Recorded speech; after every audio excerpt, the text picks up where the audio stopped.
पाटना की संपत्तियाँ। बिहार राज्यस्य राजधानी नगरम पाटलिपुत्रम सर्वेषु कालेषु महत्वम धारयत। बिहार राज्य की राजधानी की नगर पटना सभी कालों में महत्वपूर्ण रहा है। अस्य इतिहास अर्धसहस्र वर्ष परिमिति वर्तते। इसका इतिहास 1500 वर्ष पुरानी है। यत्र धार्मिक क्षेत्रम, राजनीतिक क्षेत्रम, उद्योग क्षेत्रम च विशेषण ध्यानाकर्षणम। यह धार्मिक क्षेत्र में, राजनीतिक क्षेत्र में, उद्योग क्षेत्र में विशेष रूप से ध्यान को आकर्षित करता है।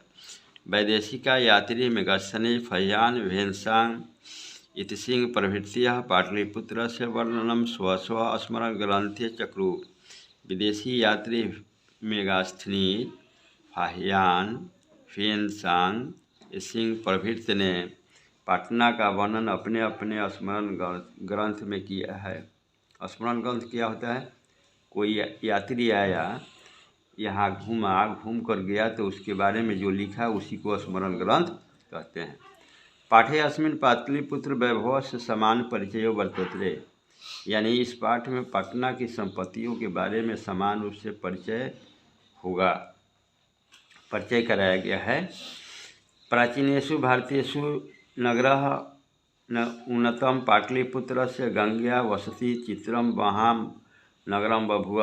प्राचीन भारतीय नगरों में पाटलिपुत्र महान नगर बना है।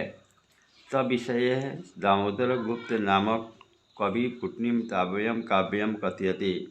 इसके विषय में दामोदर गुप्त कवि ने अपने कुटनिम काव्य में कहा है, अस्ति महितल तिलकम सरस्वती कुलगृहम महानगरम नामना पाटलिपुत्रम परिभूत पुरंदरास्थानम। यह पटना जो है सरस्वती के कुल नगर के रूप में, महानगर के रूप में है। यहाँ बहुत से विद्वानों का जमावड़ा रहा है। इतिहास श्रूयते यत्र गंगा तीरे बुद्ध काले पाटलिपुत्र ग्राम स्थितम अस्ति। इतिहास में सुना जाता है कि गंगा के किनारे बुद्ध काल के समय में पाटली ग्राम था। यत्र च भगवान बुद्ध बहुकृत्यम समागतः। यहाँ भगवान बुद्ध बहुत समय तक रहे। तेन कथितम आसीत् यतः ग्रामो अयम महानगरम भविष्यति। उन्होंने कहा था कि यही गांव एक दिन महानगर बनेगा। किंतु कलहस्य अग्निदाहस्य जलपुरंदस्य च भयात् सर्वदा क्रांता भविष्यति। लेकिन हमेशा झगड़ा झंझट से, अग्नि से माने आग लगने से, जल पुरंदर माने बाढ़ आने से हमेशा प्रभावित होता रहेगा। कालांतरे पाटलिग्राम एवं पाटलिपुत्रमिति कथितम। समय बीतने के बाद यही पाटली गांव एक दिन पाटलिपुत्र कहलाया। चंद्रगुप्त मौर्यस्य काले अस्य नगरस्य शोभा रक्षा व्यवस्था च अति उत्कृष्टा साधिति यूनान राजदूत मेगास्थनीज स्वस्मरणेषु निरूपयति।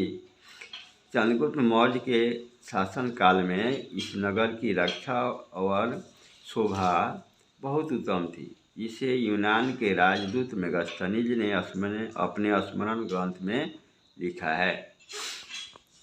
अस्य नगर से वैभवम प्रियदर्शिना अशोकस्य समय सुश्राम समृद्धम।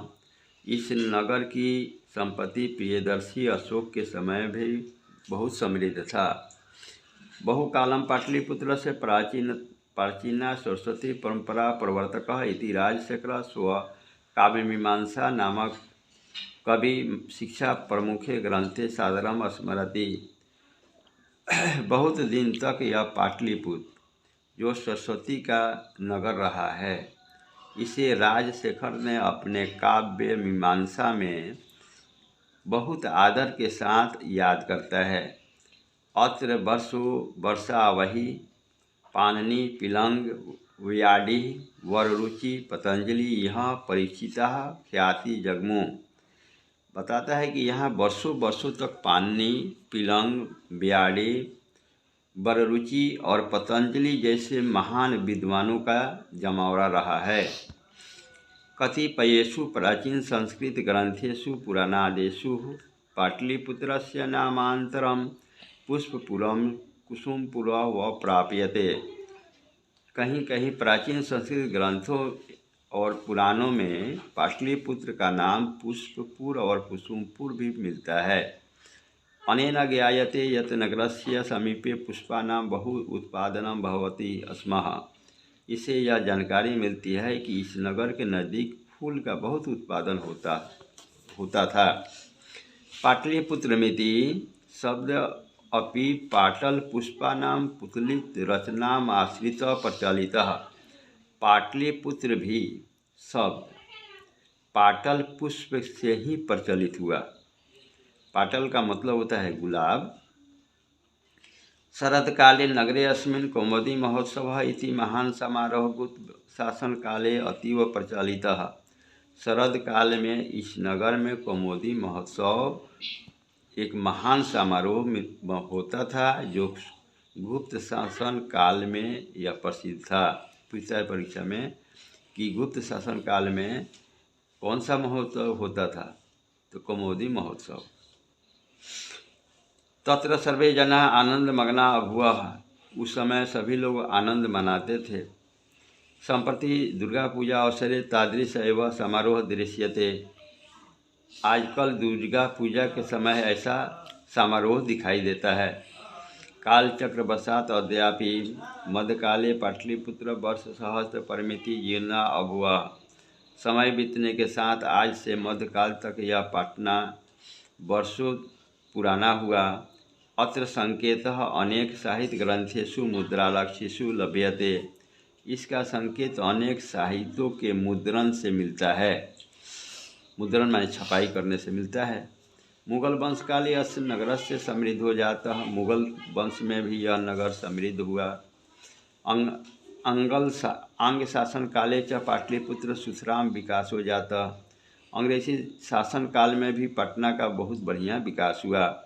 नगरमिदं मध्यकाले वह पटनेति नामना प्रसिद्धम गतः। यह नगर मध्यकाल में पटना के नाम से प्रसिद्ध हुआ। अयम च शब्द पट्टनमिति शब्द निर्गतः। यह शब्द पट्टनमिति शब्द से निकला है। नगरस्य पालिका देवी नगर पट्टन देवी अद्यापि पूज्यते। इस नगर की पालन करने वाली पट्टन देवी का आज भी पूजा होता है। संप्रति पाटलिपुत्रम पटना नाम नगरम अति विशालम वर्तते। बिहारस्य राजधानी च अस्ति। आजकल यह पटना जो पाटलिपुत्र जो पटना नाम से है बहुत विशाल है और बिहार की राजधानी भी है। अनुदिनम नगरस्य विस्तारम भवति। दिन प्रतिदिन इस नगर का विस्तार होता जाता है। अस्य उत्तरा दिशि गंगा नदी प्रवहती। इसके उत्तर दिशा में गंगा नदी बहती है। पूछता है परीक्षा में कि इसके पटना के किस दिशा में गंगा नदी बहती है, तो उत्तर दिशा में। तस्या ऊपरी गांधी नाम एशिया महादेश से दीर्घतम सेतु किंच रेल यान सेतु अपि निर्मिता मानव वर्तते। उसी गंगा नदी के ऊपर महात्मा गांधी सेतु जो एशिया महादेश का सबसे बड़ा पुल है और रेल पुल का निर्माण होता है। इसमें निर्माण होना कहा है, लेकिन आजकल यह पुल बन गया है। नगरे अस्मिन् उत्कृष्टः संग्रहालयः उच्च न्यायालयः सचिवालयः गोलगृहं तारामंडलम जैविक उद्यानम मौर्यकालिक अवशेषम महावीर मंदिरम इत्येते दर्शनीया सन्ति। यानी इस नगर में संग्रहालय जिसको म्यूजियम कहते हैं, उच्च न्यायालय हाईकोर्ट, सचिवालय सेक्रेटेरिएट, गोलगृहम माने गोलघर, तारामंडल, जैविक उद्यानम यानी संजय गांधी जैविक उद्यान के नाम से जाना जाता है, मौर्यकालिक अवशेष, महावीर मंदिर इत्यादि यहाँ का दर्शनीय यानी देखने योग्य जगह है। प्राचीन पटना नगरे सिख समुदाय से पूजनीय स्थलम दशम गुरु गोविंद सिंह से जन्मस्थान गुरुद्वारे ने नामना प्रसिद्ध वर्तते। पुरानी पटना में सिख धर्म वाले के पूजनीय स्थान यानी उनके 10वें गुरु गोविंद सिंह का जन्म स्थान है, जो गुरुद्वारा के नाम से प्रसिद्ध है। यत्र देशास्याः तीर्थयात्रिणः दर्शनार्थ आयन्ति। यानी यहाँ देश भर के तीर्थयात्री लोग दर्शन करने आते हैं। पूछा है कि सिखों के कौन गुरु का गुरुद्वारा है यहाँ, तो सिखों के 10वें गुरु गोविंद सिंह का। एवं पाटलिपुत्र प्राचीन कालात् अद्य अवधि विभिन्नेषु क्षेत्रेषु वैभवं धारयति सर्वत्र संकलितरूपेण संग्रहालय दर्शनीयमिति। पटना प्राचीन काल से आज तक विभिन्न क्षेत्रों में जो वैभव धारण करता है उसको संकलित रूप से सम्मिलित रूप से संग्रहालय में देखा जाता है।